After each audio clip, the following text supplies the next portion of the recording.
ጤና ይስጥልን። የትራምፕ ድንገተኛ ማስጠንቀቂያና ከጀርባ የተሸሸገው የቻይና የኒውክሌር እጅ ዓለምን አንቀጥቅጧል። በአሜሪካና በኢራን መካከል ያለው ታላቅ ድርድር አደጋ ላይ ወድቋል። ትራምፕ ካለበለዚያ በሌላ መንገድ እንደራደራለን ሲሉ፣ ኢራን ደግሞ ዩራኒየሟን ለቻይና ለመስጠት ምስጢራዊ ቅድመ ሁኔታ ማቅረቧም ተሰምቷል። በሌላ በኩል በአገር ውስጥ ደግሞ ለሰባተኛው ጠቅላላ ምርጫ የድምፅ ወረቀቶች ታትመው ባለቁበት በዚህ ቅጽበት 6 የፖለቲካ ፓርቲዎች ከፉክክር ውጪ መሆናቸው ታውቋል። የአውሮፓ ሕብረትም ምርጫውን አልታዘብም ማለቱ አዲስ ትኩሳት ቀስቅሷል። ሰበር መረጃዎችን በዝርዝር ይዘን ቀርበናል። እስከ መጨረሻው አብራችሁን ቆዩ። ቪዲዮን ላይክ በማድረግ ጀምሩ። በሰዓታት ልዩነት አዳዲስ መረጃ ሲለቀቅ ቀድሞ እንዲደርሶ የዩቲዩብ ቻናል ላይ ሰብስክራይብ ማድረግ የደውል ምልክቷን መጫን ቤተሰብ ይሁኑ። ወደ ዝርዝር መረጃዎቹ አልፋለሁ። አብረን እንከታተለው። አሁን በደረሰን ሰበር መረጃ ከዋሽንግተን ዲሲ የተሰማ ዜና መላውን መካከለኛ ምስራቅ እያናወጠው ይገኛል። በአሜሪካና በኢራን መካከል ያለው የዓመታት የገመድ ጉተታ አሁን ወደ ፍጹም ስምምነት ማፍረስና ወደ ከረረ ፉክክር ተቀይሯል። የአሜሪካው ፕሬዚዳንት ዶናልድ ትራምፕ ለዓለም ሕዝብ አስደንጋጭ ሆነ አዲስ ትዕዛዝን አስተላልፏል። ትራምፕ በግልጽ እንደተናገሩት ከሆነ ኢራን እስካሁን ያከማቸችው የበለጸገ የዩራኒየም ክምችት በአስቸኳይ ለጥፋት ለአሜሪካ እጅ መስጠት አለባት፣ ካልሆነ ግን በዓለም አቀፍ ቁጥጥር ስር ውድመት እንዲገጥመው ጠይቋል። ይህ የትራምፕ ጠንካራ አቋም በሁለቱ ሀገራት መካከል የነበረውን ስምምነት ሙሉ በሙሉ የሚያፈርስም ሲሆን ቀጣዩ የኃይል እርምጃ ምን ሊሆን እንደሚችል ትልቅ ጉጉትና ስጋትን ፈጥሯል። በመቀጠል ወደ ሰዓቱ ሊያስኩላችሁ ሌሎች ሰበርና ዝርዝር መረጃዎች አልፋለሁ። አብራችሁን ቆዩ።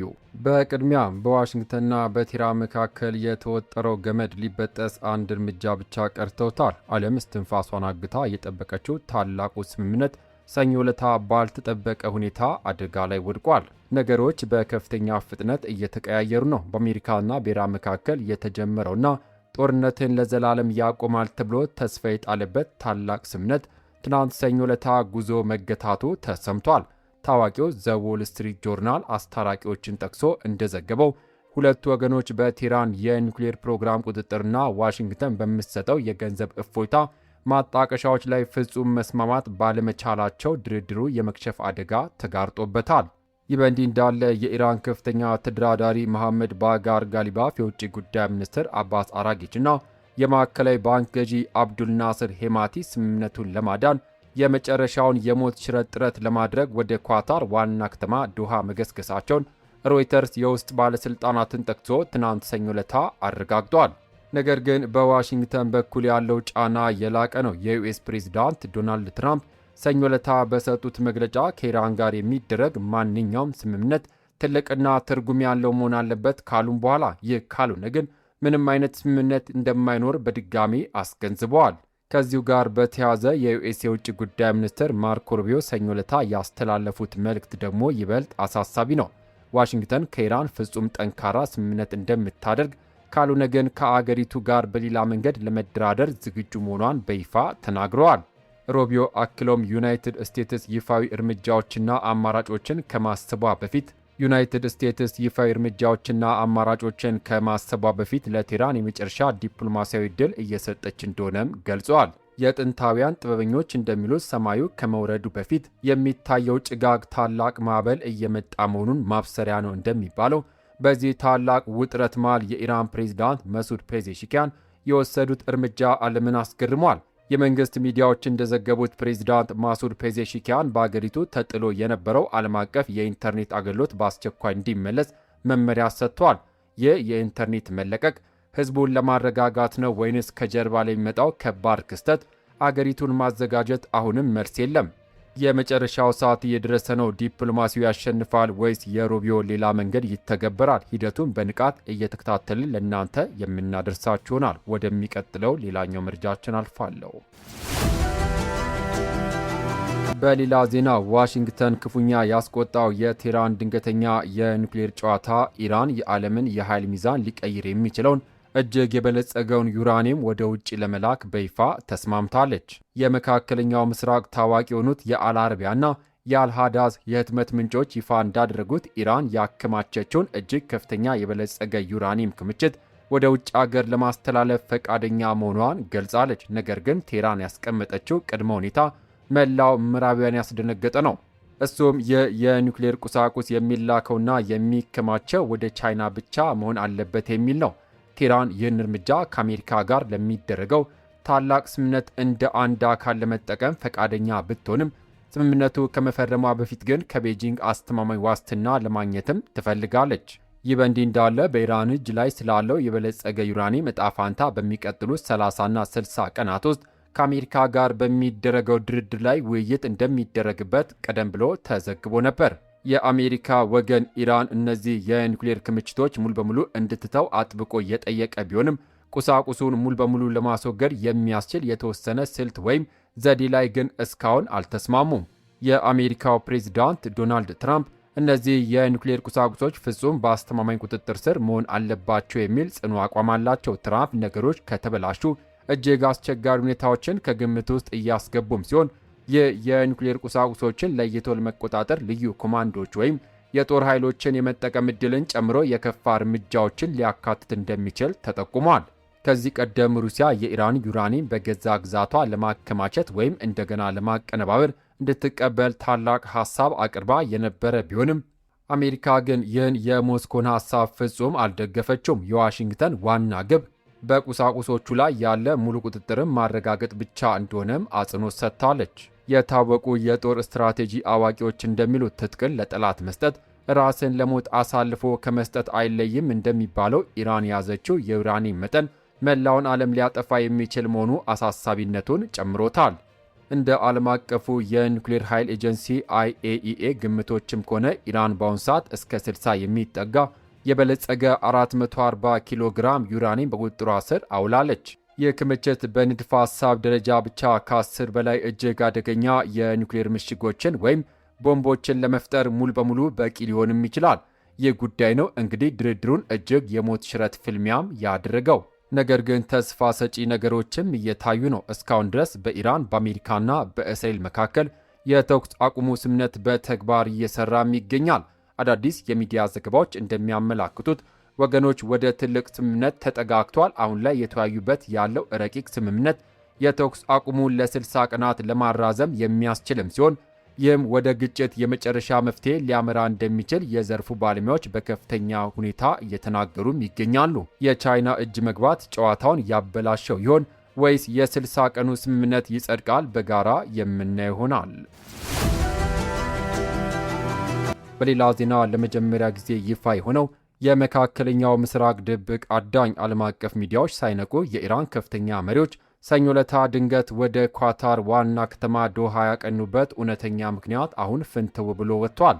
የኢራን የመንግሥት ሚዲያዎች አሁን ባወጡት ይፋዊ መግለጫ በቴህራንና በዋሽንግተን መካከል የተፈጠረውን እጅግ አስፈሪ ግጭት ሙሉ በሙሉ ለማስቆም በፓኪስታን የሚመራ ታላቅ የዲፕሎማሲ ጥረት ለመደገፍ የኢራን ልዑካን ቡድን ኳታር መግባቱ አረጋግጧል።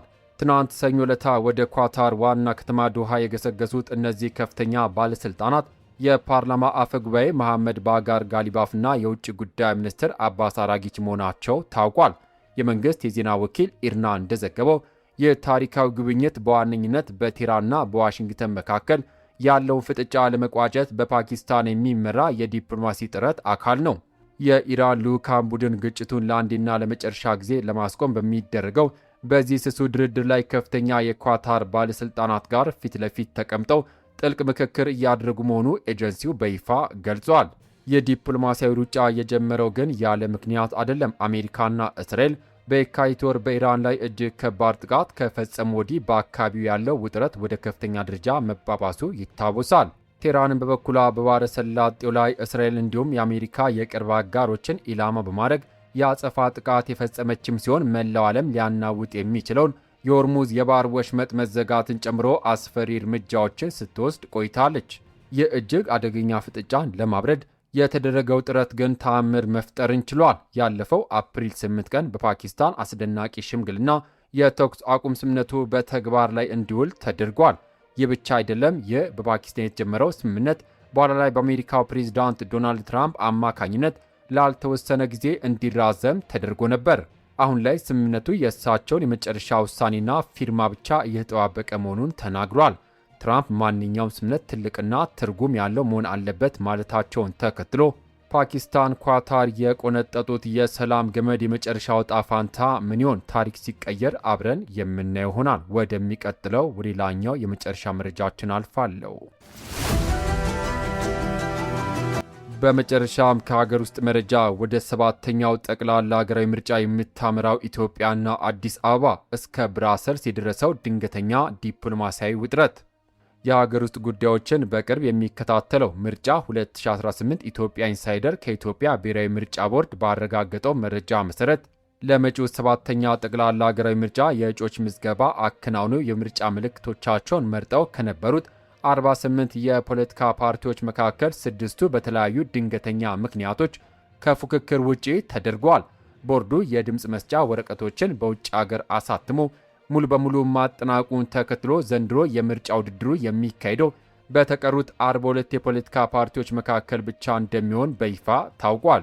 ለመሆኑ እነዚህ ከሜዳ የወጡት 6 ፓርቲዎች እነማን ናቸው? እንደ ኢትዮጵያ ኢንሳይደር ዘገባ ከሆነ 3ቱ መሰረታቸውን በትግራይ ክልል ያደረጉ ፓርቲዎች ሲሆኑ እነርሱም በትግራይ ክልል ዘንድሮ ምርጫ ባለመካሄዱ ምክንያት ከውድድር የወጡት ዲሞክራሲያዊ ስምረት ትግራይ ፓርቲ፣ ትንሣኤ ስባ እንደርታ፣ ትንሣኤ ስርዓት ቃንጪ ሀቂ ፓርቲ ናቸው። የተቀሩት 3 ፓርቲዎች ደግሞ ከባድ የውስጥ ቀውስ የገጠማቸው ናቸው። በአመራሮች የውስጥ ክፍፍልና በፍርድ ቤት ክርክር ሳቢያ እጩዎቹ የተሰረዙበት የኢትዮጵያ ሶሻል ዲሞክራሲያዊ ፓርቲ ኢሶዴፓ በበጀት ኦዲት ሪፖርት መዘግየት ምክንያት ምዝገባው ሳይሳካ የቀረው፣ የሲዳማ ፌዴራሊስት ፓርቲ ሲፈፓ እንዲሁም ምክንያቱም በውል አላወቀውም ባለው ሁኔታ ከምርጫው የተሰረዘው እና ቦርዱን በጥብቅ እየወቀሰ የሚገኘው የጋምቤላ ሕዝቦች ነጻነት ንቅናቄ ጋህነን መሆናቸው ታውቋል።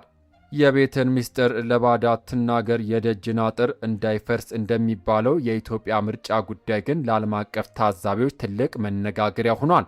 ግንቦት 24 ቀን 2018 ዓ.ም ለሚካሄደው ለዚሁ 7ኛ ጠቅላላ አገራዊ ምርጫ የዓለም አቀፍ ታዛቢዎች ልዑክ በዚህ ሳምንት ወደ አዲስ አበባ መግባት እንደሚጀምር ምርጫ 2018 ኢትዮጵያ ኢንሳይደር ዘግቧል። የአፍሪካ ህብረት የታዛቢዎች ልዑክ ዛሬና ነገ አዲስ አበባ እንደሚገባ ያረጋገጠም ሲሆን የምስራቅ አፍሪካ የበየነ መንግስታት ድርጅት ኢጋድ በበኩሉ ከ6 አገራት የተወጣጡ 24 ታዛቢዎች ግንቦት 21 ቀን ወደ ኢትዮጵያ እንደሚልክ በይፋ አስታውቋል።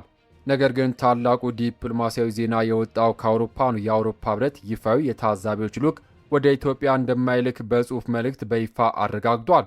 ይሁን እንጂ የምርጫውን አጠቃላይ ድባብ በቅርብ የሚከታተሉ የተወሰኑ የፖለቲካ ባለሙያዎችን ብቻ እንደሚልክ አስታውቋል። ነገሩን ይበልጥ አሳሳቢ የሚያደርገው በታሪካዊ የ1997ቱ ምርጫ 319 ዓለም አቀፍ ታዛቢዎች በመሳተፍ ከፍተኛ ቁጥር ተመዝግቦ የነበረ ቢሆንም በዘንድሮ 7ኛ ጠቅላላ ምርጫ ግን እስካሁን ከአፍሪካ ህብረትና ከኢጋድ ውጭ ሌላ ይፋዊ ዓለም አቀፍ ታዛቢ አለመኖሩ ዓለም አቀፍ ጥያቄዎችን እየቀሰቀሰ ይገኛል። የአውሮፓ ህብረት ፊቱን ማዞር በምርጫ ተቀባይነት ላይ የሚያመጣው ተጽዕኖ ምን ይሆን? የኢትዮጵያ ህዝብስ ግንቦት 24 ምን አይነት ውሳኔ ያስተላልፋል? ጉዳዩን በንቃት እየተከታተልን ለእናንተ የምናደርሳችሁናል። ክቡራትና ክቡራን የዩቲዩብ ቻናሌ ቤተሰቦች ለሰዓቱ ያስኩላችሁ ሰበር መረጃ እነዚህ ነበሩ። ከሰዓታት በኋላ በሚሰሙ በአዳዲስ መረጃ እስከምንገናኝ ሰላም ለሀገራችን፣ ሰላም ለዓለም ይሁን። በያልንበት የዓለም ዳርቻ ቸር እንቆይ።